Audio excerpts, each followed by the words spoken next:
વાપી મહાનગરપાલિકામાં જે જબરજસ્તી સમાવેશ કરવામાં આવેલા ગામોના વિરોધ દ્વારા છેલ્લી 22 તારીખ એટલે 22/1 અમે વાપીમાં ચંદોડમાં જાહેર સભા યોજી હતી અને એમાં નક્કી કર્યું હતું કે 6મી તારીખે અમે પ્રાંત અધિકારીને આવેદન પત્ર આપવાના છે, પરંતુ આજે અમને અહીં પારડી ખાતે અટકાવી દીધા છે અને પ્રાંત અધિકારીની કચેરી સુધી જવા દેવામાં આવ્યા નથી। એટલે અમે પોલીસ કર્મચારીને કીધું છે જ્યાં સુધી તમે આનો નિવારો ન લાવો ત્યાં સુધી અમે અહીં બેસવાના છે।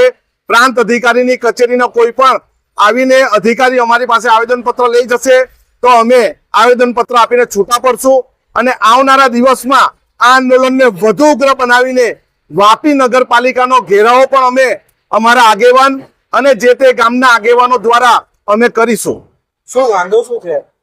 વાંધો એમનો એ જ છે કે જે પણ ગામોને સમાવેશ કરવામાં આવે એમની પાસે પૂર્વ મંજૂરી લીધી નથી।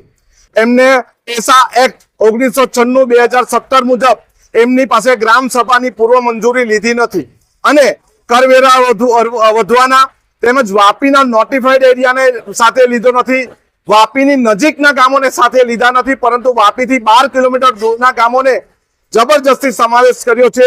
એનો વિરોધ છે અને એના વિરોધ માટે અમે આ બીજું આંદોલન કરી રહ્યા છે।